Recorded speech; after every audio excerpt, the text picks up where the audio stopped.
എന്നാൽ രണ്ടാം അധ്യായത്തിൽ പറഞ്ഞിരിക്കുന്ന 4 കാര്യങ്ങൾ ഞാൻ വേഗത്തിലൊന്ന് പറയാം. और दूसरे अध्याय में यीशु मसीह के बारे में बताएंगे 4 बातों के बारे में आज वर्णन करना चाहते हैं. ഒന്ന് രണ്ടാം അധ്യായത്തിന്റെ 10ാം വാക്യമാണ്. एक दूसरा अध्याय उसका 10वें कलम में है. ആമേൻ. ഒന്ന് വായിച്ചേ. സകലത്തിനും ലാക്കും സകലത്തിനും കാരണഭൂതനുമായവർ അനേക പുത്രന്മാരെ തേജസ്സിലേക്ക് നടത്തുമ്പോൾ അവരുടെ രക്ഷാനായകനെ കഷ്ടങ്ങളാൽ തികഞ്ഞവനാക്കുന്നത് യുക്തമായിരുന്നു. क्योंकि जिसके लिए सब कुछ है और जिसके द्वारा सब कुछ है उसे यही अच्छा लगा कि जब वो बहुत से पुत्रों को महिमा में पहुंचाए. ആമേൻ. അഥവാ അപ്പോസ്തലൻ പറയുന്നത് ഇവൻ രക്ഷാനായകനായി തീരുവാൻ കഷ്ടങ്ങളാൽ തികഞ്ഞവനായി തീരുന്നത് യുക്തമെന്ന് പിതാവിന് തോന്നി. यहाँ पर प्रकाश लिखे हैं उद्धारकर्ता को दुख उठाते हुए और लोगों को सिद्ध करने के लिए पिता परमेश्वर की इच्छा हुई. ആമേൻ. സ്വർഗ്ഗത്തിലായിരുന്നവൻ രക്ഷാനായകനായത് കഷ്ടങ്ങളാൽ തികഞ്ഞവനായി തീർന്നപ്പോഴാണ്. और स्वर्गीय महिमा में रहने वाला परमेश्वर का प्रिय पुत्र उद्धारकर्ता के रूप में इसलिए ऐसे आगे बढ़े हैं कि वो दुख उठाते हुए आगे बढ़े हैं. Praise the Lord. അല്പം കഷ്ടം സഹിച്ചെന്നല്ല, ആമേൻ, മാനവജാതിയുടെ രക്ഷയ്ക്ക് വേണ്ടി അനുഭവിക്കേണ്ടത് മുഴുവൻ അനുഭവിക്കുവാൻ തക്കവണ്ണമിടയായത്. सारे मानव जाति के उद्धार के लिए जितना कुछ सहन करना है वो सब कुछ सहन करते हुए वो उद्धारकर्ता के रूप में बने हुए. എന്നെ കേൾക്കുന്ന ദൈവദാസന്മാരെ, ദൈവമക്കളെ, ഞാനൊരു കാര്യം പറയാം. हमें सुनने वाले परमेश्वर के दास और विश्वासी एक बात बताना चाहते हैं. ദൈവം നമ്മിൽ ഫലമേൽപ്പിച്ചിരിക്കുന്ന നമ്മളിലൂടെ നടക്കേണ്ടുന്ന ചില പദ്ധതികൾ പൂർത്തീകരിക്കപ്പെടണമെങ്കിൽ അവൻ അതിന്റെ പിന്നിൽ ദൈവം വെച്ചിരിക്കുന്ന കാര്യങ്ങൾ തികയ്ക്കപ്പെടണം. हम जो सेवा परमेश्वर चाहते हैं उस सेवा को अगर पूरी करनी है तो परमेश्वर ने जो बातें हमारे लिए निर्धारित कर रखी है उस बातों से हमें गुजरना ही होगा. Price the Lord. അതിന്റെ മഹത്വവും അതിന്റെ മഹിമയും വെളിപ്പെട്ടു വരണമെങ്കിൽ പ്രൈസ് ദി ലോർഡ്, ആമേൻ, അതിനായി വെച്ചിരിക്കുന്നതായിരിക്കുന്ന ആ ലെവലിലേക്ക് തന്നെ വരുവാനായിട്ട് ഇടയായിത്തീരണം. जो बातों में परमेश्वर अपनी महिमा को लेना चाहते हैं उस तक पहुंचना है तो परमेश्वर जो बातों को निर्धारित किए हैं उस अनुभव से गुजरना ही होगा. Price the Lord. നമ്മളൊക്കെ ഓടിക്കുന്ന വാഹനത്തിൻ്റെതായിരിക്കുന്ന ടയറുണ്ട്. हम जो चलाते हैं हमारी गाड़ियां हैं उसके टायर हैं. ആമേൻ. ഇത് ആമേൻ റബ്ബർ കൊണ്ട് അല്ലെങ്കിൽ റബ്ബർ ഉരുക്കി ഉണ്ടാക്കുന്നതാണ് ഈ ടയർ. वो रबर जो गरम करके पिघलाते हुए बनाने वाली बात है टायर. ആമേൻ. എന്നാൽ ആ ടയർ ആ പരുവത്തിൽ ഉണ്ടാക്കാൻ ഇത്ര ഡിഗ്രി ഹല്ലേലൂയ ആമേൻ ചൂട് എന്നുള്ളതായിരിക്കുന്ന ഒരു ലെവൽ വെച്ചിട്ടുണ്ട്. वो टायर बनने के लिए बनने के पीछे इतना डिग्री उसको गरम करना पड़ेगा ऐसे निर्धारित है. ആമേൻ. അതിനേക്കാൾ കൂടിയാലും പറ്റത്തില്ല, അതിനേക്കാൾ കുറഞ്ഞാലും ശരിയാകില്ല. उससे ज्यादा गर्म किए जाए या उससे कम गर्म किए जाए जिससे काम नहीं चलेगा. ആമേൻ. ഹല്ലേലൂയ. മക്കരപ്പുറ JDCയിൽ ഹല്ലേലൂയ ടയർ ഉണ്ടാക്കുന്നതായിരിക്കുന്ന ഒരു ഹല്ലേലൂയ സഹോദര കമ്പനി ഞാൻ പോയിട്ടുണ്ട്. मकरपुरा में जो टायर बनाने वाले जो JDC की कंपनी है वहां पर एक भाई सेवक जो नौकरी करते हैं वहां पर जाने का मौका परमेश्वर के दास क्या ആമേൻ. ആ ടയർ ഉരുക്കുന്നതായിരിക്കുന്ന മെഷീൻ ഹല്ലേലൂയ ആ ഹല്ലേലൂയ ആ ലെവൽ ഹല്ലേലൂയ സെറ്റ് ചെയ്തു വെച്ചിരിക്കുകയാണ്. टायर जो बनाते हैं उस मशीन के ऊपर एक मशीन जो टेंपरेचर को मापने वाला है उसे सेट करके रखे हुए हैं. ആമേൻ. ആ ലെവലിൽ ഉരുകിയാൽ മാത്രമേ ഹല്ലേലൂയ ഈ അതുകൊണ്ടുണ്ടാക്കുന്ന ടയർ ഹല്ലേലൂയ റോഡിൽ ഓടിക്കാൻ പറ്റത്തുള്ളൂ. उस लेवल में वो गर्म पिघलाए जाएंगे रबर को तो ही वो टायर जो है रोड पे चल सकते हैं. ആമേൻ. എന്നെ കേൾക്കുന്ന പ്രിയമുള്ളവരെ, നമ്മെ രക്ഷിപ്പാൻ, മാനവജാതിയെ രക്ഷിപ്പാൻ ഏത് നിലവാരത്തിൽ കഷ്ടം സഹിക്കണമെന്ന് യേശു ക്രിസ്തുവിനെ കുറിച്ച് സ്വർഗത്തിൽ പ്ലാൻ ചെയ്തു അത് ഹല്ലേലൂയ തികയ്ക്കുന്നത് യുക്തമെന്ന് ഹല്ലേലൂയ പിതാവിന് തോന്നുവാൻ തക്കവണ്ണമിടയായി. सारे मानव जाति के उद्धार करने के लिए जिस प्रकार का दुख उठाना है उसके बारे में पिता ने एक बात को निर्धारित किया था. उस रास्ते से गुजरना जरूरी था. ആമേൻ. ഹല്ലേലൂയ. ആമേൻ. കഴിയുമെങ്കിൽ പാനപാത്രം നീങ്ങണമെന്ന് പ്രാർത്ഥിച്ചിട്ടും നിലവിളിച്ചിട്ടും ഹല്ലേലൂയ അതിനല്പം പോലും കുറവ് വരുത്താതെ ആ നിലവാരത്തിൽ തന്നെ കഷ്ടം തികച്ചവനായി യേശു തീർന്നുവെങ്കിൽ ആ യേശുവിനെ ശ്രദ്ധിച്ചു നോക്കണമെന്നാണ് അപ്പോസ്തലൻ ആവശ്യപ്പെടുന്നത്.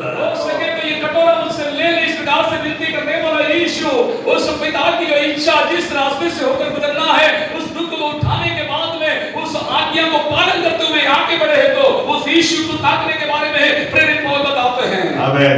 അടുത്ത വചനം അതിന്റെ 15ാമത്തെ വാക്യമാണ്. और अगला पद उसका पद भी आयत में है. और जितने मृत्यु के भय के मारे जीवन भर दासत्व में फंसे थे उन्हें छुड़ा ले. ആമേൻ. മരണത്തിന്റെ അധികാരിയായ പിശാചിനെ തന്റെ മരണത്താൽ ആമേൻ നീക്കി. Praise the Lord, hallelujah. ആമേൻ. അതിന് അടിമകളായിരുന്നവരെ ഒക്കെ അവൻ രക്ഷിപ്പാൻ തക്കവണ്ണം. और जितने मृत्यु के भय के मारे जीवन भर दासत्व में थे, फंसे हुए थे, उन्हें छुड़ाने की परमेश्वर की इच्छा हुई। 14 वाक्य में ചേർത്ത് വായിക്കുമ്പോൾ നമുക്ക് കുറച്ചുകൂടി വ്യക്തമായി മനസ്സിലാകും. 14 कलम को साथ में मिलकर पढ़ेंगे तो और बातों को हम समझ पाएंगे. आमीन. മക്കൾ അഥവാ നമ്മൾ ജഡരക്തങ്ങളോട് കൂടിയവരാകയാൽ അവനും ആ ജഡരക്തങ്ങളോട് കൂടിയവനായി തന്നെ ഭൂമിയിൽ വരാനിടയായി. और बच्चे जो लड़के मांस और लहू के भागी है, इसलिए वो आप भी उनके समान ऐसे लहू और मांस के साथ इस पृथ्वी पे जन्म लिया. आमीन. യേശു അനുഭവിച്ച വേദന മനസ്സിലാക്കാൻ അതേ കാര്യം നമ്മുടെ ശരീരത്തിൽ പരീക്ഷിച്ചു നോക്കിയാൽ മതി. यीशु मसीह ने जो अनुभव किया वो वेदना के बारे में अगर समझनी है तो हमारे शरीर पे जरा चेक करके देखेंगे तो हम समझ पाएंगे. आमीन. യേശുവിന്റെ മുഖത്തെ രോമം പിഴുതു പറിച്ചു. ആ വേദന എത്രത്തോളം എന്നറിയാൻ നമ്മുടെ ഇത് പിഴുതു പറിച്ചാൽ മതി. यीशु मसीह के चेहरे का जो है जो दाढ़ी को खींच लेते हैं, अगर उस दर्द को पहचानना है तो हमारे शरीर के बाल को अगर नोच के देखें तो हम पहचान जाएंगे. आमीन. കാലിൽ ഒരു മുള്ളു കൊണ്ടാൽ എത്രത്തോളം വേദനയുണ്ട്, അങ്ങനെയെങ്കിൽ തലയിൽ നിലൂടെ ഹല്ലേലൂയ മുള്ള് ആഴ്ന്നിറങ്ങിയാൽ എന്തായിരിക്കും വേദന. और इस प्रकार से हाथों में पैरों में कहीं कांटे चुभ जाते हैं तो कितने दर्द होते हैं. अगर हम समझ पाते हैं तो सर के ऊपर कांटों का मुकुट रख करके दबाए जाते हैं तो कितना दर्द उन्होंने सहा. വേദന എന്തെന്നറിയാത്ത ശരീരവുമായിട്ടല്ല യേശു ഭൂമിയിൽ വന്നത്. दर्द को ना जानने वाले एक शरीर के साथ यीशु मसीह दुनिया में नहीं आया. ആമേൻ. നമ്മെ രക്ഷിപ്പാൻ വന്ന യേശു നമ്മുടേതുപോലുള്ള ശരീരമായിട്ടാണ് ഇവിടെ പൂജാതനായത്. हमें उद्धार देने के लिए हमारे जैसा शरीर को लेकर के प्रभु यीशु मसीह दुनिया में जन्म लिया है. എന്നാൽ ഹല്ലേലൂയ മരണാധികാരിയായ പിശാചിനെ തോൽപ്പിക്കാൻ ആമേൻ മരണം വരിച്ച് അവൻ മേലതിന്മേൽ ജയമെടുക്കുവാനിടയായി. मृत्यु के ऊपर विजय दिलाने के लिए और शैतान की सारी चाल को निकम्मा करने के लिए मृत्यु के द्वारा ही उन्होंने उस बात को पूर्ण किया है. आमीन. ഹല്ലേലൂയ. അവൻ മരണത്തെ ജയിച്ചു ഉയർത്തെഴുന്നേറ്റതുകൊണ്ട് ആമേൻ പിശാചിന്റെ അധികാരം നഷ്ടപ്പെടുവാനിടയായി. वो मृत्यु पर विजय को पाया, इसलिए शैतान की मृत्यु का विजय वहां पर नष्ट हो गया. ആമേൻ. മരണത്തിന്റെ അധികാരം പിടിച്ചു വെച്ച പിശാചിനെ പരാജയപ്പെടുത്തി യേശു മരണത്തിന്മേൽ ജയമെടുക്കുവാനിടയായി. जो शैतान मृत्यु के पर अधिकार को बना के रखा था, उस अधिकार को यीशु मसीह ने मृत्युंजय की ताकत के साथ में तोड़ करके सारे संसार को बताया मृत्युंजय हो सकता है. അതുകൊണ്ടാണ് പത്മോസ് വെളിപ്പെട്ട യേശു യോഹന്നാനോട് പറഞ്ഞത്, ഞാൻ മരിച്ചവനായിരുന്നു എന്നാൽ എന്നേക്കും ജീവിക്കുന്നവനാണ്. और इसलिए यीशु मसीह पत्मोस के टापू में यूहन्ना बपतिस्मादाता से मिलकर के बताते हैं कि मैं वही हूं जो काल्वरी क्रूस पर मर गया था. ആമേൻ. കാൽവരി ക്രൂശിൽ ഹല്ലേലൂയ പിശാചിന്റെ മരണത്തിന്മേലുള്ള അധികാരം മാറി മരണത്തിന്മേൽ അധികാരം യേശുവിനായി തീരുവാനിടയായി. और जो काल्वरी क्रूस पर मरा हुआ यीशु वो सारे अधिकार को तोड़ करके जयवंत होते हुए आगे बढ़े हैं. Praise the Lord. ആമേൻ. ഈ യേശുവിനെ തിരിച്ചറിയണം, അതിനെ ശ്രദ്ധിച്ചു നോക്കണമെന്നാണ് പറയുന്നത്. और यीशु मसीह का उस मृत्युंजय के बारे में पहचान पाना है तो उन्हें जरा ध्यान से देखना है. इस प्रकार से बताते हैं. ഞാൻ പലയിടത്തും പറഞ്ഞിട്ടുണ്ട്, രക്ഷിക്കപ്പെട്ടതിന് ശേഷവും ഹല്ലേലൂയ മരണത്തെ പേടിക്കുക. और कई लोगों को इस प्रकार से बताए हैं और वो हम जानते हैं कि लोग मृत्यु के बारे में बहुत डरते हैं. Praise the Lord. നമുക്ക് മറ്റൊന്നിനെയല്ല പേടി, ഹല്ലേലൂയ മരണത്തെയാണ് പേടി. और ज्यादातर लोगों को मृत्यु का बहुत डर बना रहता है. Praise the Lord. എന്നാൽ ആമേൻ ഒന്നാം നൂറ്റാണ്ടിലെ ഹല്ലേലൂയ ആദ്യകാലങ്ങളിലൊക്കെ അപ്പോസ്തലന്മാർക്ക് മരണം ഭയമല്ലായിരുന്നു. और पहले सदी के प्रेरित लोग और विश्वासी गणों को मृत्यु का कभी डर नहीं रहता था. ആമേൻ. കാരണം അവർ യേശുവിനെ ശ്രദ്ധിച്ചു നോക്കിയവരാണ്. क्योंकि वे लोग प्रभु यीशु मसीह को बड़े ध्यानपूर्वक देखने वाले लोग थे. ആമേൻ. യേശു ആരാണെന്ന് വ്യക്തമായി അവർ അറിഞ്ഞവരാണ്. यीशु मसीह कौन है वे लोग व्यक्ति रूप से समझे हुए लोग थे. Praise the Lord. Hallelujah. അതുകൊണ്ട് പ്രിയമുള്ളവരെ ഹല്ലേലൂയ ഈ യേശുവിനെ നാം തിരിച്ചറിയണം, ഈ യേശുവിനെ ശ്രദ്ധിച്ചു നോക്കുവാനിടയാകണം. इसलिए प्यारो हम यीशु मसीह को बड़े अच्छे तरीके से समझना है और बड़े ध्यानपूर्वक उनको देखकर समझना है. 16-17 വേദഭാഗങ്ങൾ വായിക്കുമ്പോൾ और 16 और 17 आयत को पढ़ने के समय में ആമേൻ പാപത്തിന് പ്രായശ്ചിത്തം വരുത്തി അബ്രാഹാം സന്തതിയെ അവൻ സംരക്ഷണ ചെയ്യുന്നവനായി തീർന്നു. और 16 और 17 आयत को पढ़ने के समय में अब्राहम के वंश को संभाल करके आगे चलने वाला है. എഴുതിയിരിക്കുന്ന ദൂതന്മാരെ സംരക്ഷണ ചെയ്യുവാനല്ല, അബ്രാഹാം സന്തതിയെ സംരക്ഷണ ചെയ്യുവാനാണ് അവൻ വന്നത്. यहाँ पर लिखे हैं स्वर्गदूतों को नहीं, वरन अब्राहम के वंश को संभालने के लिए प्रभु यीशु मसीह दुनिया में आया. आमेन. ഹല്ലേലൂയ. അഥവാ അടുത്ത വാക്യം വായിക്കുമ്പോൾ ജനത്തിന്റെ പാപങ്ങൾക്ക് പ്രായശ്ചിത്തം വരുത്തുവാൻ അവൻ ഹല്ലേലൂയ കരുണയുള്ളവനും വിശ്വസ്ത മഹാപുരോഹിതനുമാകുന്നു. और वहां पर और खुल करके बताते हैं, वहां पर बताते हैं कि परमेश्वर जो है पाप के संबंध में लोगों को ये पहचान दे और उनके ऊपर दयालु होकर विश्वास योग्य एक महायाजक बन करके उनके लिए प्रायश्चित करते हैं. ആമേൻ. നോക്കുക, പാപത്തിന് പ്രായശ്ചിത്തം അവൻ വരുത്തി അവൻ നമ്മെ സംരക്ഷിക്കുന്നു. पाप का जो प्रायश्चित बलि होते हुए हमें पापों से संभाल लेते हैं. ഒരു മനുഷ്യനെ സംബന്ധിച്ച് പാപത്തിൽ നിന്നുള്ള വിടുതലാണ് അവന്റെ ജീവിതത്തിൽ ഏറ്റവും വലിയ സംരക്ഷണം എന്ന് പറയുന്നത്. एक मनुष्य का सबसे बड़ा जो संभालने की जो परिस्थिति हो तो वो पाप से बचे रहने की अवस्था है. ആമേൻ. ഹല്ലേലൂയ. നമുക്കറിയാമല്ലോ, ലോകത്തിലുള്ള ഓരോ വസ്തുതയും നമുക്ക് സംരക്ഷണമല്ല. और दुनिया की कोई भी चीज वस्तुओं से हमारी संभाल नहीं की जा सकती. എന്നാൽ നമ്മുടെ സംരക്ഷണം എന്ന് പറയുന്നത് പാപത്തിന് പ്രായശ്ചിത്തം വരുത്തിയവൻ നമ്മെ ഹല്ലേലൂയ സംരക്ഷിക്കുന്നു എന്നുള്ളതാണ്. और सबसे बड़ी खुशी की बात यह है कि हमारे लिए जो पाप का बलिदान हुआ वो यीशु पाप के लिए हमें बचाने वाला बन करके आज भी हमारे लिए संभालता है. അല്പം കൂടെ വ്യക്തമായി പറഞ്ഞാൽ പാപത്തിന് നമ്മെ പ്രായശ്ചിത്തം വന്നപ്പോൾ ദൈവിക സംരക്ഷണത്തിന് നമ്മൾ അർഹരായി തീരുവാനിടയായി. और पाप में से हम जब बच गए तो हम परमेश्वर की ओर से संभालने के लिए सहायता के लिए हकदार बन चुके हैं. നമുക്ക് അപ്പോൾ പാപത്തിന് പ്രായശ്ചിത്തം വരുത്തി നമ്മെ സംരക്ഷിക്കുന്ന യേശുവിനെ തിരിച്ചറിയുവാൻ തക്കവണ്ണം നാം ശ്രദ്ധിച്ചു നോക്കേണ്ടത് और ആവശ്യമാണ്. वहां पर पापों में से प्रायश्चित रूप बनते हुए और विश्वास योग्य बने रहने के लिए उस महायाजक की ओर हम ध्यान से देखना है. ആമേൻ. അടുത്ത വാക്യം നമ്മെ കുറച്ചുകൂടെ സന്തോഷിപ്പിക്കുന്ന വചനമാണ്. और अगला पद जो है और भी हमें खुशी दिलाने वाली बात है. ആമേൻ. അത് 18ാമത്തെ വാക്യമാണ്. और उसके 18वीं आयत जो है, പ്രൈസ് ദി ലോർഡ്.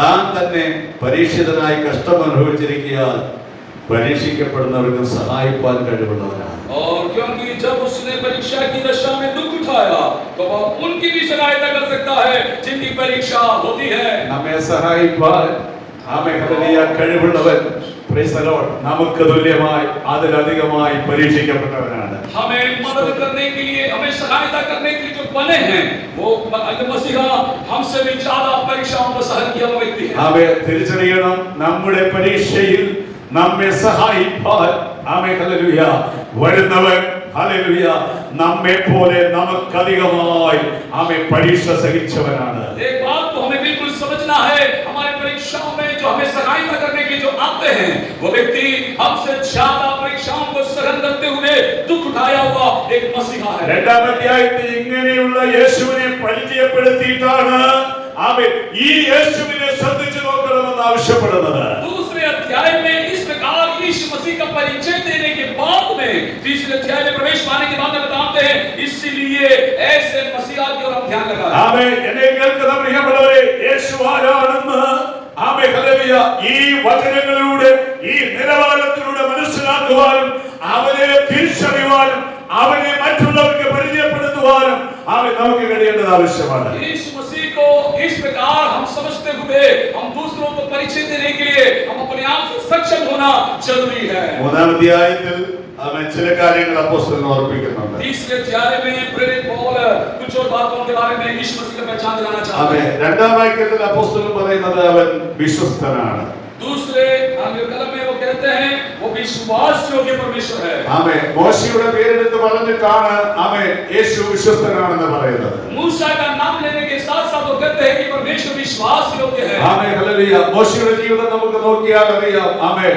മോശ വിശ്വസ്തനായിരുന്നു. मूसा के जीवन के इतिहास को जब हम पढ़ते हैं हम जान सकते हैं कि मूसा विश्वास योग्य भक्त था. ആമേൻ. ഏതെല്ലാം കാര്യങ്ങളാണ് അവൻ വിശ്വസ്തനായിരുന്നത്? जिन किन बातों में मूसा विश्वास योग्य था. ആമേൻ. ജനത്തോട് അറിയിക്കുവാൻ ദൈവം പറഞ്ഞ കാര്യങ്ങൾ അല്പം പോലും വെള്ളം ചേർക്കാതെ മോശ അങ്ങനെ തന്നെ പറഞ്ഞു. जो कोई बातें लोगों को समझाने के लिए कहते थे परमेश्वर पिता उन सारे बातों में मिलावट ना करते हुए लोगों को इसी प्रकार बताने वाला व्यक्ति था मूसा. ആമേൻ. അത് തന്റേതായിട്ട് തനിക്ക് വേണ്ടി തന്റെ ലാഭത്തിന് വേണ്ടി താൻ ഒന്നും കൂട്ടിച്ചേർത്തില്ല. और वो अपनी भलाई के लिए उन सारे बातों में कभी भी कोई मिलावट ना किया. Amen hallelujah. മറ്റൊന്ന്, ദൈവം വന്ന് വസിപ്പാനുള്ള ഒരു ആമേൻ സമാഗമന കൂടാരം ഉണ്ടാക്കിയപ്പോൾ എങ്ങനെയെല്ലാം ഉണ്ടാക്കാൻ പറഞ്ഞു അങ്ങനെയെല്ലാം തന്നെ ചെയ്തു എന്ന് രേഖപ്പെടുത്തിയിരിക്കുന്നു. और जब परमेश्वर ने मिलाप वाले तंबू को बनाने के बारे में बताया तो वो किस प्रकार से परमेश्वर ने बताया उसी प्रकार उन्होंने उस बातों को किया. വായിക്കുന്നവർക്ക് ആവർത്തന വിരസത തോന്നിയാലും ഭാരമില്ല. ആമേൻ. ഒരു പദം എഴുതിയിട്ടുണ്ട്, യഹോവ കൽപ്പിച്ചതുപോലെ തന്നെ മോശ ചെയ്തു. और जिन लोगों को उन्होंने बताया वो सारी बातों को उन लोगों को भी करने ही मूसा ने आज्ञा को दिया है। Amen hallelujah. ഇത്രത്തോളം ആമേൻ ഉണ്ടാക്കുവാനുള്ളത് കിട്ടുമോ, ചെലവൽപ്പം കൂടെ കുറയ്ക്കണമോ എന്നൊന്നും മോശ ചിന്തിച്ചില്ല. ദൈവം എങ്ങനെ കൽപ്പിച്ചുവോ അങ്ങനെ തന്നെ ചെയ്യുവാൻ നമ്മുടെ वहां पर मूसा ने कभी सवाल नहीं किया, प्रभु इन बातों को पूरा करने के लिए क्या मुझे कहां से सहायता मिलेगा, क्या ऐसे पूरा मैं कर पाऊंगा, कोई सवाल नहीं किया, बल्कि जैसा परमेश्वर ने कहा वैसा ही उन्होंने उस काम को पूरा किया। കാരണം മോശയ്ക്ക് ഉറപ്പുണ്ടായിരുന്നു, കൽപ്പിച്ചത് ദൈവമാണ്, ചെയ്യുന്നത് ദൈവത്തിന് വേണ്ടിയാണ്, അതുകൊണ്ട് അങ്ങനെ തന്നെ സംഭവിക്കുമെന്ന്. जानता था आज्ञा देने वाला परमेश्वर है और पूर्ति करने वाला भी परमेश्वर है, इसलिए उन्होंने उस आज्ञा को पूरी तरह से माना है। Praise the Lord. ഇന്ന കാലഘട്ടത്തിൽ നമുക്കറിയാം, ഈ വ്യക്തിപരമായ വിഷയത്തിൽ വരുമ്പോൾ ആമേ പലർക്കും നല്ല വിശ്വാസമാണ്, പക്ഷെ ദൈവിക വിഷയത്തിൽ വരുമ്പോൾ അത്ര വിശ്വാസമില്ല. और आज भी हम देख सकते हैं व्यक्तिगत बातों की लाभ की बात होते हैं तो कई बातों में लोग विश्वास करते हैं और यकीन कर लेते हैं, लेकिन परमेश्वर की सेवा की प्रति की बात आते हैं तो वहां पर विश्वास नहीं कर पाते हैं। Praise the Lord. ഞാൻ ബാംഗ്ലൂരിൽ പോയപ്പോൾ ഹല്ലേലൂയ ഒരു ദൈവദാസനെ കണ്ടു. परमेश्वर के दास आप बैंगलोर गए, उस समय में एक परमेश्वर के दास को मिले, ആമേ അദ്ദേഹത്തിന്റെ സഭയിൽ പോയി. और उनके कलीसिया में गए हैं। പേര് പറഞ്ഞാൽ നമുക്ക് എല്ലാവർക്കും അറിയാം. नाम बताएंगे तो आप सब लोग जानेंगे। ആമേ തന്റെ ആലയത്തിൽ അടിച്ചിരിക്കുന്ന അന്ന് ഞാൻ അവിടെ ചെന്നപ്പോൾ ആമേ നല്ല നമ്മുടെ ചുമരിൽ അടിച്ചിരിക്കുന്ന പെയിന്റ് നോക്കിയാൽ നമ്മുടെ മുഖം കാണാം, അത്ര വിലക്കുള്ള പെയിന്റാണ് അടിച്ചിരിക്കുന്നത്. और परमेश्वर के दास आपकी कलीसिया में जो है दीवारों पे जो पेंट लगाए हैं उसमें अगर हम ध्यान से देखें तो हमारे चेहरे देख सकेंगे, इस प्रकार बड़े महंगे पेंट को लगाए थे। ആമേ സാധാരണ നമ്മൾ ഈ ആലയത്തിലൊക്കെ ഹല്ലേലൂയ കുറഞ്ഞതും നമ്മുടെ വീട്ടിലൊക്കെ കൂടിയതുമാണ് അടിക്കുന്നത്. और साधारण गति में देखा जाए तो हमारे परिवारों में बड़े महंगे महंगे पेंट लगाएंगे और जो कलीसिया की ओर आते हैं बिल्कुल कमजोर मतलब जो है कम कीमत वाले को हम इस्तेमाल करते हैं। ആമേ ഹല്ലേലൂയ. അല്ലേ, സഭാഹോളിന് വേണ്ടി അത് ഇത്രയൊക്കെ മതി ഹല്ലേലൂയ, കുറഞ്ഞത് മതി ഹല്ലേലൂയ. നമ്മുടെ വീട്ടിൽ വെക്കുമ്പോൾ ഹല്ലേലൂയ ഏറ്റവും കൂടിയത് വെക്കും. परमेश्वर के भवन के लिए कहेंगे तो बस इतना चलेगा, इतना कम होगा तो भी चलेगा, लेकिन अपने घर के लिए हम बताते हैं तो बहुत ही महंगी चीजों का इस्तेमाल करते हैं। ആമേ അദ്ദേഹം പറഞ്ഞ ഒരു പദം എന്നെ വളരെ സന്തോഷിപ്പിക്കുകയുണ്ടായി, നമ്മുടെ ഭവനത്തെക്കാൾ ദൈവത്തിന്റെ ആലയം മനോഹരമായിരിക്കും. उन सेवक ने जो बताया उस बात को परमेश्वर के दास आज याद करते हैं, कहते हैं कि हमारे घर से घरों से बढ़ करके परमेश्वर के भवन के लिए बड़ी कीमत हमें अदा करनी है। പക്ഷേ ഇന്ന് എവിടെ പോയാലും ഹല്ലേലൂയ ശോചനീയമാണ് ആമേ ഹല്ലേലൂയ ദൈവാലയത്തിന്റെ ഒക്കെ സ്ഥിതി എന്ന് പറയുന്നത്. और आजकल कई कलीसिया में जाते हैं उस परिस्थितियों को देखते हैं तो बड़ी दया आती है, बड़ी टूटी फूटी अवस्था है। Praise the Lord. ഹല്ലേലൂയ. അപ്പോൾ ഹല്ലേലൂയ മോശ ദൈവത്തിന്റെ സന്നിധിയിൽ താൻ വിശ്വസ്തനായിരുന്നു. അതെടുത്തു പറഞ്ഞിട്ട് പറയുകയാണ് ആമേ യേശുവും ആമേ തന്നെ നിയമിച്ചാക്കിയവന് മുമ്പിൽ വിശ്വസ്തനായിരുന്നു. और यहाँ पर इस अध्याय में मूसा के बारे में बताते कहते हैं कि मूसा विश्वास योग्य था, उससे बढ़कर जो है परमेश्वर हमारे विश्वास योग्य है। ക്രൂശിൽ ഹല്ലേലൂയ ഒടുവിൽ അവൻ പറഞ്ഞു, പിതാവേ സകലവും നിവർത്തിയായി. क्रूस पर रहते हुए यीशु ने कहा सब कुछ समाप्त हुआ। ആമേ സ്വർഗ്ഗം പരിശോധിച്ചപ്പോൾ ഒന്നും ബാക്കിയില്ല. स्वर्ग में जब जांच करके देखा तो कुछ बाकी ना बचा। ആമേ ഹല്ലേലൂയ. കാരണം തന്നെ ഏൽപ്പിച്ചത് മുഴുവൻ നിവർത്തിപ്പാനിടയായി. कारण यही था जो जिम्मेदारी प्रभु यीशु मसीह को पिता परमेश्वर ने सौंपा था वो सारी बातों को उन्होंने पूरा कर दिया। മൂന്നാം വാക്യത്തിൽ ഇങ്ങനെയാണ് പറയുന്നത്, അവൻ ഹല്ലേലൂയ മഹത്വത്തിന് യോഗ്യൻ. और तीसरे कलम में आते वो कहते हैं वो सारे महिमा के योग्य है। ആമേ ഹല്ലേലൂയ. വിശ്വസ്തനായപ്പോഴാണ് അവൻ മഹത്വത്തിന് യോഗ്യനായി തീർന്നത്. विश्वास योग्य बना उस समय वो सारे महिमा के योग्य बना है। ആമേ ഹല്ലേലൂയ. മുമ്പ് അവൻ സ്വർഗ്ഗത്തിൽ മഹത്വമുള്ളവനായിരുന്നു, എന്നാൽ ഭൂമിയിൽ തന്റെ പ്രവൃത്തി തികച്ചപ്പോൾ ആമേ ഹല്ലേലൂയ ഭൂമിയിൽ അവൻ യോഗ്യനായി തീരുവാനിടയായി. पहले भी वो महिमा में विराजमान परमेश्वर से, लेकिन वो पृथ्वी पर आते हुए उनको जो जिम्मेदारी दी है उसमें विश्वास योग्य बने तो और भी वो अधिक महिमावान बन गए। ആമേ മുൻപും അവൻ സകലത്തിനും അധികാരിയായിരുന്നെങ്കിലും ആമേ തന്റെ മേൽ ഏൽപ്പിച്ചത് തികച്ചപ്പോൾ എല്ലായിടത്തും അവൻ മഹത്വത്തിന് യോഗ്യനെന്ന് ഘോഷിക്കപ്പെടുവാൻ ഇടയായി. पहले भी सारी बातों के अधिकारी थे, लेकिन उन्हें पृथ्वी पर सारी जिम्मेदारियों को जो सौंपा गया था उन सारी बातों में विश्वास योग्य बने हैं तो वो सबसे अधिक महिमा के पात्र बन चुके हैं। ആമേ മൂന്നാം ദിവസം അവൻ ഉയർത്തെഴുന്നേറ്റപ്പോൾ ആമേ ഹല്ലേലൂയ അധോലോകത്തിലുള്ളവരെ കൊണ്ടാണ് ഹല്ലേലൂയ ഉയരത്തിലേക്ക് കയറുവാനിടയായത്. और तीसरे दिन जब वे जी उठे हैं तो जो लोग में फंसे पड़े हुए उन लोगों के साथ में वो जी उठे हैं। അതുകൊണ്ടാണ് പറയുന്നത് സ്വർഗ്ഗത്തിലും ഭൂമിയിലും അധോലോകത്തിലും ഹല്ലേലൂയ ആമേ ഹല്ലേലൂയ ഒറ്റ പേര് ഒറ്റ നാമം യേശുവിന്റെ നാമം മാത്രം. और स्वर्ग और पृथ्वी में पाताल में एक ही नाम सर्वश्रेष्ठ नाम माना जाता है, वो यीशु मसीह का नाम है। ഹല്ലേലൂയ. ആമേൻ. അടുത്ത പദം പറയുമ്പോൾ പ്രൈസ് ദി ലോർഡ്. ഹല്ലേലൂയ. ആമേൻ. ഈ മൂന്നാം വാക്യത്തിൽ പറയുന്നുണ്ട് വിശ്വസ്തൻ എന്ന കാര്യത്തിൽ സമാനമായിട്ട് പറയുമ്പോൾ അടുത്ത മഹത്വത്തിന് യോഗ്യൻ എന്ന് പറയുമ്പോൾ മോശയെക്കാൾ ഇവൻ യോഗ്യൻ എന്നാണ് പറയുന്നത്. और तीसरे पद में और खुल करके बताते हैं विश्वास योग्य है, महिमा में है। ये सब बातें बताने के समय में कहते हैं कि मूसा से भी बढ़कर, इतना बढ़कर महिमा के योग्य समझा गया है। മൂന്നാമത്തെ വിഷയം പറയുമ്പോൾ അവർ തമ്മിൽ ഒത്തിരി കഥലി അന്തരമുണ്ട്. और तीसरी बात को बताने में और बहुत ही अंतर हमारे और परमेश्वर के बीच में है। Price the Lord. അഞ്ചാം വാക്യമാണ് അവന്റെ ഭവനത്തിലൊക്കെ മോശ വിശ്വസ്തനായിരുന്ന അരുളച്ചെന്ന സാക്ഷ്യം പറയുന്ന ഭൃത്യനാണെങ്കിൽ ആമേൻ.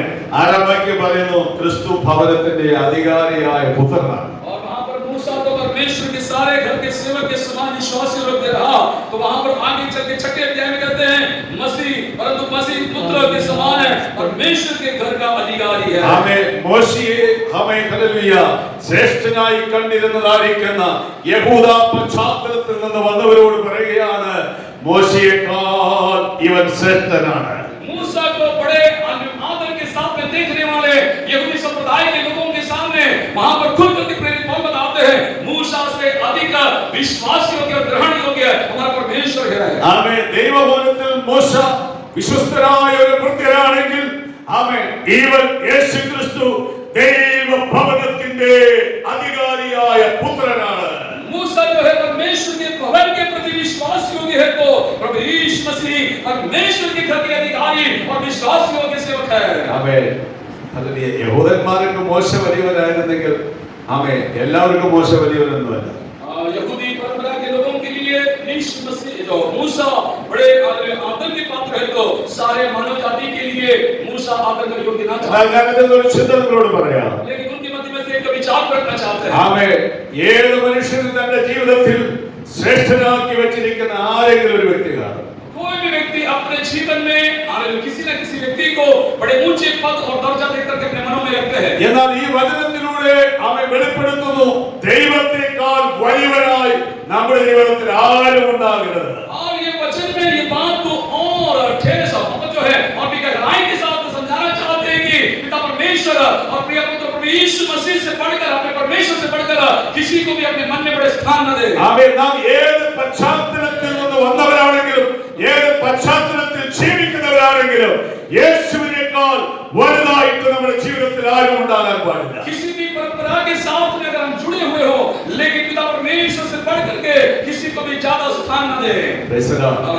അനേകരും തങ്ങളുടെ ജീവിതത്തിൽ ഏറ്റവും വലിയതാക്കി വെച്ചിരിക്കുന്നത് തങ്ങളെ തന്നെയാണ്. और कई लोग अपने जीवन में सबसे अधिक ऊंचे पर रखा है, तो वे अपने आप को ही ऊंचे उठा करके रख देते हैं।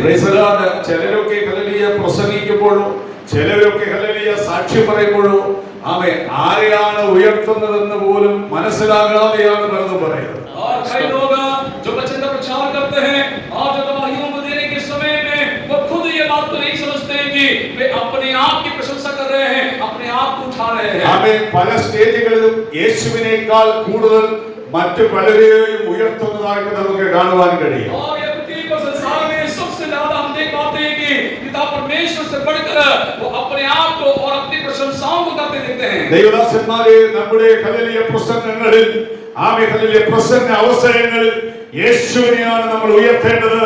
മനുഷ്യനെയല്ല, മറ്റാരെയുമല്ല, സ്വയം നമ്മളെയുമല്ല ഉയർത്തേണ്ടത്, യേശുവിനെയാണ് ഉയർത്തേണ്ടത്. हमारे प्रचार में, हमारी प्रशंसा करने में स्वयं का नहीं बल्कि पिता परमेश्वर और प्रभु यीशु मसीह का प्रशंसा करने होनी चाहिए। നമുക്ക് ആമേൻ ദൈവസന്നിധിയിൽ എഴുന്നേറ്റ് നിൽക്കാൻ, ദൈവസന്നിധിയിൽ ഹല്ലേലൂയ രണ്ട് വാക്ക് പറയാൻ ഒരു അവസരം കിട്ടിയാൽ നമ്മയല്ല, നമ്മുടെ പ്രാർത്ഥനയുടെ ശ്രദ്ധയല്ല, നമ്മുടെ വിശ്വാസത്തിന്റെ ആഴത്തെയല്ല, യേശുവിനെയാണ് നമ്മൾ ഉയർത്തേണ്ടത്. हमें प्रचार करने का या दो शब्द दो लोगों के बताने के लिए अगर अवसर मिले, तो हम उस समय में हमारी प्रशंसा नहीं, हमारी जो ऊंचाई की बातें नहीं, बल्कि पिता परमेश्वर की प्रशंसा करना, उनके बारे में प्रचार करने के लिए तैयार रहना चाहिए।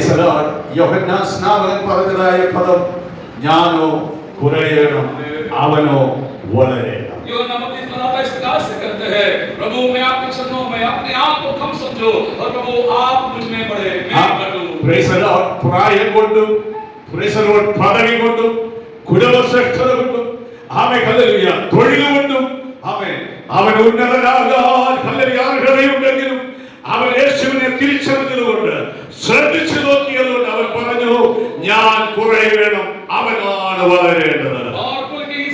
गोत्र के हिसाब से, उम्र के हिसाब से, यीशु के साथ में दुनियादारी की बात में तुलना की जाए तो श्रेष्ठ माने जाने के लिए अगर जगह है, फिर भी वो कहते हैं मैं घटू और पिता परमेश्वर आप मुझ में पड़े। इस प्रकार यीशु मसीह के बारे में बताते हैं। Praise the Lord. മങ്ങിയ വെളിച്ചത്തിലും അല്പദൃഷ്ടി കൊണ്ടും നമുക്ക് നോക്കാനായിട്ട് കഴിയും. और जो कमजोर जो किरणों के बीच में थोड़ा सा ध्यान देकर के हम भी अपने आप को देख सकते हैं। ആമേൻ. അല്ലേ? ഹ്രസ്വദൃഷ്ടിയുള്ളവർക്കും നോക്കാൻ കഴിയും. जो कम नजर वालों भी अपने आप को देख सकते हैं। ആമേൻ. അല്പപ്രകാശത്തിലാണെങ്കിലും നോക്കാനായിട്ട് കഴിയും. छोटा सा जो बिजली जो है, छोटा सा कमजोर प्रकाश हो तो भी उसके हम अपने आप को देख पाते हैं। എന്നാൽ വ്യക്തമായി കാണണമെങ്കിൽ നല്ല വെളിച്ചവും നല്ല കാഴ്ചശക്തിയും ആവശ്യമാണ്. और व्यक्त रूप से अगर देखना है तो अच्छी जो देखने की शक्ति होनी चाहिए और ऐसा अवसर भी होना चाहिए। ആമേൻ. യേശുക്രിസ്തു ഉയർത്തെഴുന്നേറ്റ സമയം വരെയും അപ്പോസ്തലന്മാർ യേശുവിനെ വാസ്തവത്തിൽ കണ്ടിരുന്നു. और यीशु मसीह का जी उठने के समय तक प्रेरित लोगों ने जैसे यीशु मसीह को पहचान पाना चाहिए था वैसे वे लोग नहीं देख पाए थे। യേശുവിനോട് കൂടെയായിരുന്നു അവരുടെ വാസം. यीशु मसीह के साथ में वे लोग जीते थे। യേശുവിനോട് കൂടെയാണ് നടന്നത്. यीशु मसीह के साथ में रहते और चलते। യേശുവിൽ നിന്നാണ് അവർ കേട്ടുകൊണ്ടിരുന്നത്. यीशु मसीह का से ही वे लोग सुनते थे। യേശുവിന്റെ പല അത്ഭുത പ്രവൃത്തികൾ അവർ കണ്ടവരാണ്. यीशु मसीह के कई अद्भुत चिन्ह और चमत्कार को वे लोगों ने देखा है। എന്നാൽ യേശുവിനെ അവർ കാണേണ്ടതുപോലെ കണ്ടിരുന്നില്ല. लेकिन यीशु मसीह को जैसा वे लोगों को देखना है वे लोग नहीं देख पाए थे। കാരണം യേശു മരിച്ചു കഴിഞ്ഞപ്പോൾ തുടർന്നുള്ള അവരുടെ വാക്കുകളും അവരുടെ പ്രവൃത്തികളും ഒക്കെ അത് വെളിപ്പെടുത്തുന്നതായിരുന്നു. और यीशु मसीह के मृत्यु होने के बाद में उनकी जो प्रवृत्तियां और उनके हर एक काम ये बातों का वर्णन कर रहा था। Price the Lord.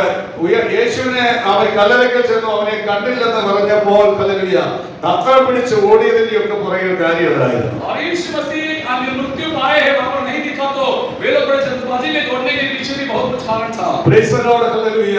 അവനെ കണ്ടു എന്ന് പറഞ്ഞപ്പോൾ ഹല്ലേലൂയ അത് വിശ്വസിക്കാതിരുന്നതിന്റെ ഒക്കെ പുറകിൽ കാര്യം ഇതായിരുന്നു. और यीशु मसीह जी उठाने गवाही बताते हैं कभी भी वे चेले विश्वास नहीं करते तो उसके पीछे भी कारण है। അവൻ പഴയ പണിക്ക് ഹല്ലേലൂയ വീണ്ടും പോയതിന്റെ പിന്നിൽ കാര്യം ഇതായിരുന്നു, കാണേണ്ടതുപോലെ കണ്ടിരുന്നില്ല. और पुराने नौकरी धंधे में प्रवेश पाने जाने के लिए वे चले गए, उसका पीछे भी कारण यही था जैसा यीशु मसीह का पहचान पाना वो नहीं पाए। അവൻ എമ്മൗസിലേക്ക് പോയ രണ്ട് ശിഷ്യന്മാരുടെ സംസാരത്തിൽ നിന്ന് അവർ യേശുവിനെ എങ്ങനെയാണ് കണ്ടിരുന്നതെന്ന് നമുക്ക് മനസ്സിലാക്കാൻ കഴിയും. एमाउस की ओर जो जाने वाले दो चेलों की बातों के अंदर से वे लोग कैसे यीशु मसीह को पहचानते थे उसके बारे में भी वर्णन किया। നിങ്ങൾ ആരെക്കുറിച്ചാണ് സംസാരിക്കുന്നതെന്ന് യേശു പ്രത്യക്ഷനായിട്ട് അവരെ ചോദിക്കുമ്പോൾ यीशु मसीह वहां पर उनसे सवाल करते हैं, आप जो है किसके बारे में बता रहे हो, ऐसे उनसे प्रकट रूप में पूछते हैं। അവർ പറഞ്ഞത് വാക്കിലും പ്രവൃത്തിയിലും ശക്തനായ ഒരു പ്രവാചകൻ ഞങ്ങളുടെ കൂടെ ഉണ്ടായിരുന്നു. और वो ऐसे बताते हैं कि प्रवृत्तियों में, उनके चाल चलन में, बातों में एक शक्त रूप का एक बड़े नबी हमारे साथ था।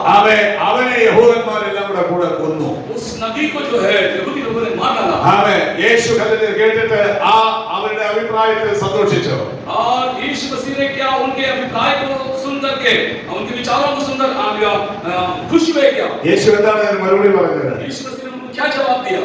സങ്കീർത്തനങ്ങളിൽ എഴുതിയിരിക്കുന്നതും പ്രവാചകന്മാർ പറഞ്ഞതെല്ലാം വിശ്വസിക്കാത്ത मंदबुद्धिകളെ എന്നാണ് വിളിക്കുന്നത്. भजन संगीताओं की किताबों में जो लिखी गई है उनके बारे में वो विश्वास न करने वाले मंदबुद्धियों इस प्रकार से उनके बारे में कहते हैं। യേശുവിൽ നിന്ന് നേരിട്ട് കേട്ടിട്ടും അത് ഗ്രഹിക്കാൻ കഴിയാത്ത मंदबुद्धिകൾ यीशु मसीह की ओर से सीधे प्रचार को सुनने के बाद में भी उनको आप नहीं ग्रहण कर पाए ऐसे मंदबुद्धियों। അവനാരാണെന്നും എന്തിനു വന്നു എന്നും ആവർത്തിച്ചു പറഞ്ഞിട്ടും അത് ഉൾക്കൊള്ളുവാൻ കഴിയാത്ത मंदबुद्धिകൾ। वो क्यों ये पृथ्वी पर आए, किसके लिए दुनिया में आए, इसके बारे में आप अभी भी नहीं समझ पाए इस प्रकार की मंदबुद्धियों। നമുക്ക് പിന്നീട് കാണുവാൻ കഴിയുന്നത് തിരുവെഴുത്തുകളെ തിരിച്ചറിയുവാൻ അവൻ അവരുടെ ബുദ്ധിയെ തുറന്നു. और यीशु मसीह ने वचनों को ग्रहण करने के लिए उनकी बुद्धि की आंखों को खोल दिया है। കൊടുത്തിരിക്കുന്നത് बुझाने के लिए, पवित्र शास्त्र को बुझाने के लिए അവൻ ദൈവത്തിന്റെ ഹല്ലേലൂയ വാക്കുകളെ വചനങ്ങളെ ഹല്ലേലൂയ ഗ്രഹിക്കുവാൻ അവൻ അവരുടെ ബുദ്ധിയെ തുറന്നു എന്നാണ് എഴുതിയിരിക്കുന്നത്. और वहां पर इस प्रकार से लिखे हैं कि परमेश्वर के शास्त्र के वचन को बुझाने के लिए परमेश्वर ने उनकी आंखों को खोल दिया है। Praise the Lord. हालेलुया। എന്നാൽ പെന്തക്കോസ്ത് നാൾ മുതൽ അവരുടെ അവൻ ശൈലി മാറി. और देखो पेंटेकोस्त के दिन से बढ़कर जो आगे चलकर देखते हैं तो उनकी नजरिया बिल्कुल बदल चुका है। ആള് മാറിയില്ല, ആളുകൾ അവർ തന്നെയായിരുന്നു. वे लोग व्यक्ति व्यक्ति के रूप में नहीं बदले, वही लोग थे, എന്നാൽ ശൈലി മാറി. लेकिन उनकी जो रीत जो है बदल चुकी थी। ആമേൻ. വിശ്വാസത്തിന് മാറ്റം വന്നു. उनका जो विश्वास में बदलाव हुआ, ആമേൻ. കാഴ്ചപ്പാടിന് മാറ്റം വന്നു. उनके नजरिए में बदलाव हुआ, വാക്കുകൾക്ക് വ്യത്യാസം വന്നു. उनकी बातों में बदलाव होने लगा। ആമേൻ. ഹല്ലേലൂയ. നോക്കുക, അഭിഷേകത്തിന് മുമ്പും അഭിഷേകത്തിന് ശേഷവും ആമേൻ ഹല്ലേലൂയ വലിയ ഒരു വ്യത്യാസം നമുക്ക് കാണുവാനായിട്ട് കഴിയും. तो यहाँ से उस बात को हम समझ सकते हैं, अभिषेक पाने से पूर्व और अभिषेक पाने के बाद में दोनों में कितने अंतर दिखाई देते हैं। അപ്പോസ്തല പ്രവൃത്തിയിലേക്ക് നിങ്ങളുടെ ശ്രദ്ധയെ വേഗത്തിൽ കൊണ്ടുവരാൻ താല്പര്യപ്പെടുന്നു. प्रेरितों की किताब की ओर आपके ध्यान को केंद्रित करना चाहते हैं। മൂന്നാമത്തെ അധ്യായം. तीसरे अध्याय को आएंगे।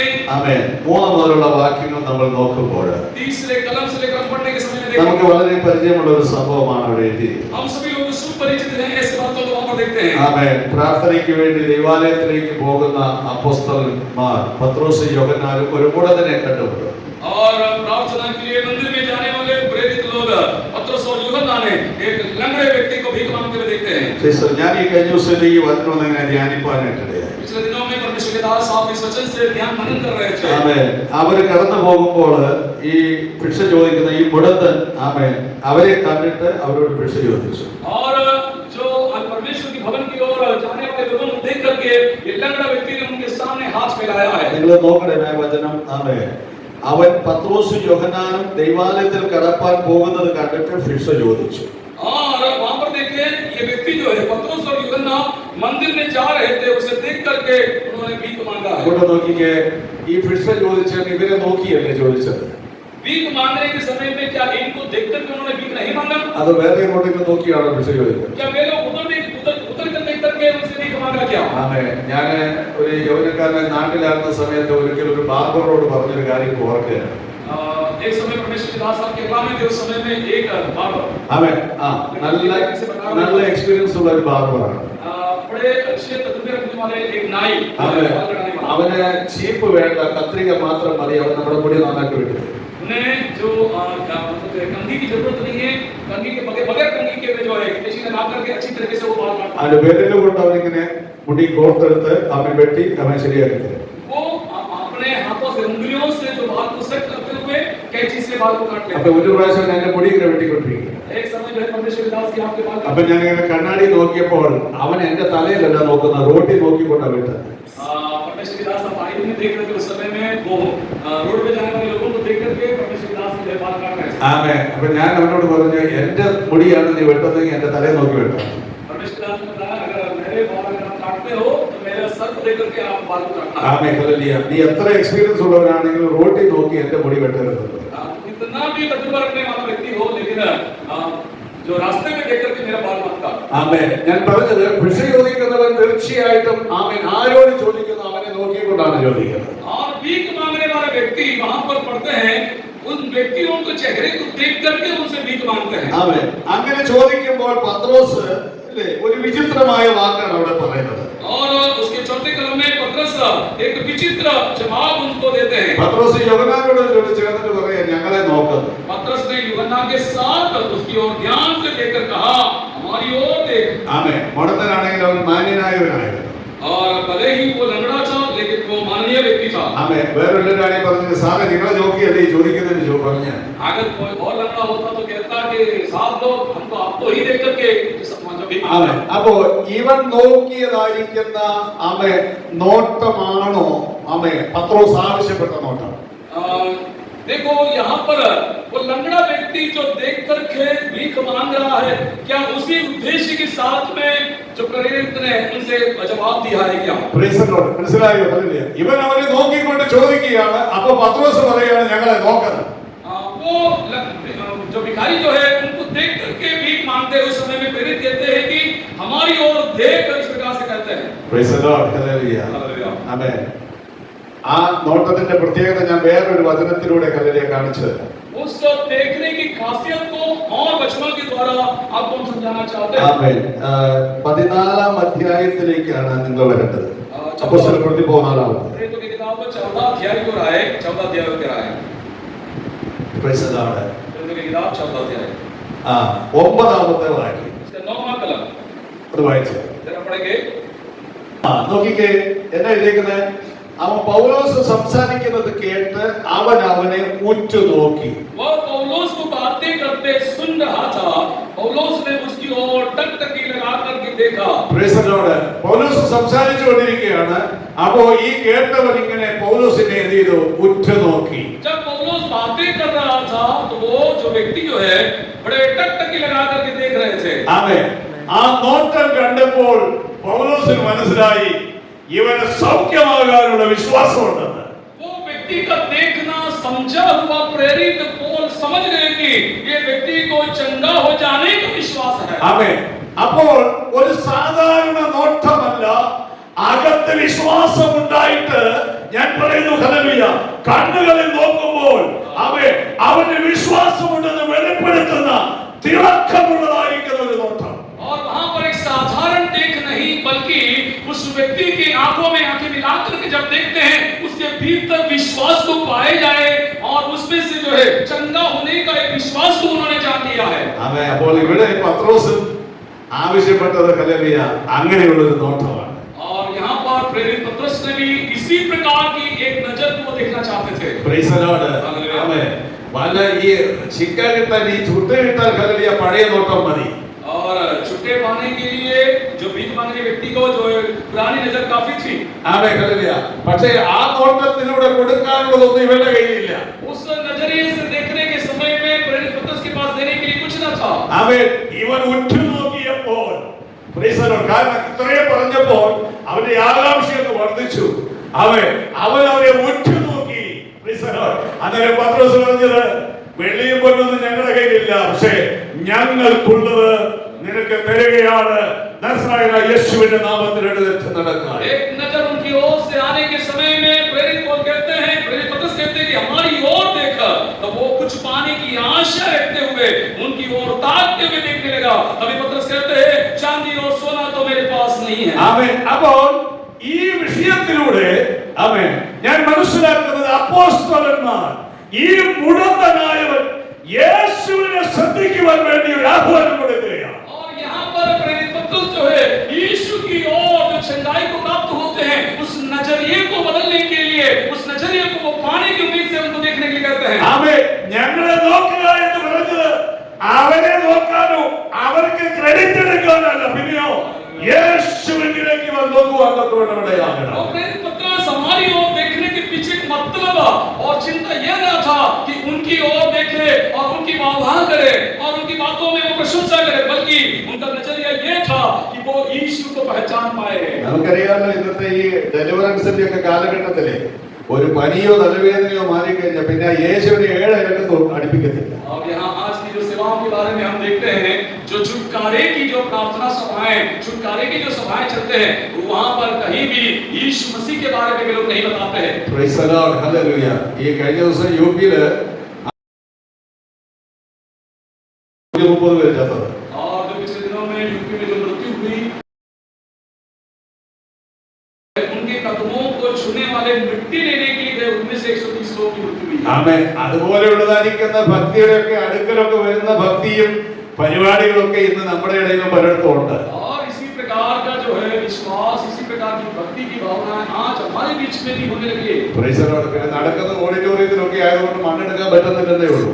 और जो बातें बंद दरवाजों के अंदर होते हैं, इसीलिए वहाँ मिट्टी लेने की जगह नहीं मिलती है. ആമേൻ. യേശുവിനേക്കാൾ ആമേൻ പലരെയും ശ്രേഷ്ഠരായി കാണുന്നവരെയും യേശുവിനേക്കാൾ തങ്ങളെ തന്നെ വലിയവരാക്കുന്നവരെയൊക്കെ കാണുവാനായിട്ട് കഴിയും. यीशु मसीह से बढ़कर दूसरों को बड़े समझने वाले और यीशु मसीह से भी ज्यादा स्थान देने वाले लोगों के बारे में भी हमें दुनिया में देख सकते हैं. ഞാൻ എൻ്റെ വാക്കുകൾ അവസാനിപ്പിക്കാൻ പോവുകയാണ്. അപ്പോസ്തലന്മാർ ആ ആഗ്രഹത്തിൽ തന്നെ ആയിരുന്നു. क्या वैसे सोच के साथ में प्रेरित लोग बने हुए थे क्या? ആ അധ്യായത്തിൽ തന്നെ ഉണ്ട്. और उसी अध्याय में हम पढ़ पाते हैं. ആമേൻ. ഇവൻ അപ്പോസ്തലന്മാരോട് ചേർന്ന് ശലോമോന്റെ എന്ന് പറയുന്ന മണ്ഡപത്തിൽ നിൽക്കുമ്പോൾ അവിടെ ജനം ഓടിക്കൂടി. ആമേൻ. ഹല്ലേലൂയ. 12ാമത്തെ വാക്യം ഒന്ന് വായിച്ചു. और वो शलोमोन के जो मंदिर के पास वहां पर आते हैं, उसके बाद वे कलम को पढ़ने के समय में वहां पर लोग चेलों के पास में दौड़ लगा करके आते हैं, सब पाए जाते हैं. എന്താണ് അപ്പോസ്തലന്മാർ പറഞ്ഞത്? നോക്കുക, മുടന്തനോട് ഞങ്ങളെ നോക്കെന്ന് പറഞ്ഞവർ ഇപ്പൊ അവരോട് ചോദിക്കുക, ഞങ്ങളെ ഇങ്ങനെ നോക്കുന്നത് എന്താ? यहाँ पर लंगड़े व्यक्ति को कहा कहा था इन लोगों ने कि हमारी ओर देखे, लेकिन यहाँ पर बड़े आश्चर्य के साथ में लोगों को देखने वाले लोगों से प्रेरित पौलुस कहता है कि हमको क्यों इस प्रकार देख रहे हो? ആമേൻ. ഈ നോക്കുന്ന ജനത്തിന്റെ നോട്ടത്തിലൂടെ അപ്പോസ്തലന്മാർക്ക് മനസ്സിലായി ഞങ്ങളുടെ ശക്തി കൊണ്ട് ഞങ്ങളുടെ ബലം കൊണ്ടാണ് ഇത് ചെയ്തെന്നുള്ള രീതിയിലാണ് അവർ നോക്കുന്നത്. അപ്പൊ അവരോട് പറയുകയാണ്, അങ്ങനെ ഞങ്ങളെ നോക്കുന്നത് എന്താണ്? ഞങ്ങളുടെ ശക്തി കൊണ്ടൊന്നും അല്ല ഇത് ചെയ്തതെന്ന്. यहाँ पर देखो लोगों की नजर प्रेरित पतरस और उनके चेलों, उनके जो साथ लोगों के सामने गिर रहे थे, वे लोग मानो इस प्रकार से देख रहे थे कि इनकी ओर से कुछ आश्चर्यजनक बातें हुई है, तो वो वहां पर वो इस प्रकार से खुल के कहते हैं कि हमारी ओर क्यों देखते हो? हमारे बलबूते पे नहीं, हमारी ताकत से नहीं, बल्कि आज परमेश्वर के सामर्थ्य से बातें हो रही है। അതിനെ തുടർന്ന് ക്രൂശിൽ മരിച്ച് ഉയർത്തെഴുന്നേറ്റ് പാപത്തിന് പരിഹാരം വരുത്തിയ യേശു, ആ യേശുവിന്റെ നാമത്തിൽ സൗഖ്യമുണ്ടെന്നുള്ളതായ ഒരു മെസ്സേജാണ് അവർ കൊടുക്കുവാൻ തക്കവണ്ണം ഇടയായി തീർന്നത്. और वहां पर क्रूस में से हालेलुया ऊंचे की ओर उठाए गए यीशु मसीह और उनके द्वारा जो उद्धार है उसके बारे में प्रचार वे वहां पर करते हैं। എന്നെ കേൾക്കുന്ന പ്രിയമുള്ളവരെ, ഞാൻ ഒരൊറ്റ വാക്ക് പറഞ്ഞു നിർത്തുകയാണ്. हमें सुनने वाले प्यारो एक बात और बताते हुए हम रखना चाहते हैं। നമ്മുടെ ജീവിതത്തിൽ നാം യേശുവിനെയാണ് ശ്രദ്ധിച്ചു നോക്കുന്നത്. हमारे जीवन में हम सर्वाधिक यीशु मसीह को ताक कर देखना। ദേവദാസന്മാരെ, ശുശ്രൂഷകരെ, നമ്മുടെ ശുശ്രൂഷയിലൂടെ ജനം യേശുവിനെ നോക്കുവാനാണ് ഇടയായി തീരുന്നത്. प्यारो हमारे सेवाओं के दरमियान है, हमारे जीवन के दरमियान है, लोग मसीह का पहचान पाने पाए। ആമേൻ. അവൻ ഉയർത്തപ്പെട്ടാൽ അവനിലേക്ക് ജീവിതങ്ങൾ ആകർഷിക്കപ്പെടും. हालेलुया उनको अगर आप ऊंचे की ओर उठाएंगे तो उनकी ओर लोग आकर्षित हो जाएंगे। അതിനായി നാളുകൾ ദൈവം നമ്മെ സഹായിക്കട്ടെ എന്നുള്ള പ്രാർത്ഥനയോടുകൂടെ ഞാൻ എൻ്റെ വാക്കുകൾക്ക് വിരാമം കൊടുക്കുന്നു. उनके लिए हमें तैयार हो जाए। इन वचनों के द्वारा परमेश्वर आप सबको आशीष दे। इन वचनों के साथ हम परमेश्वर के सन्निधि में बैठना चाहते हैं।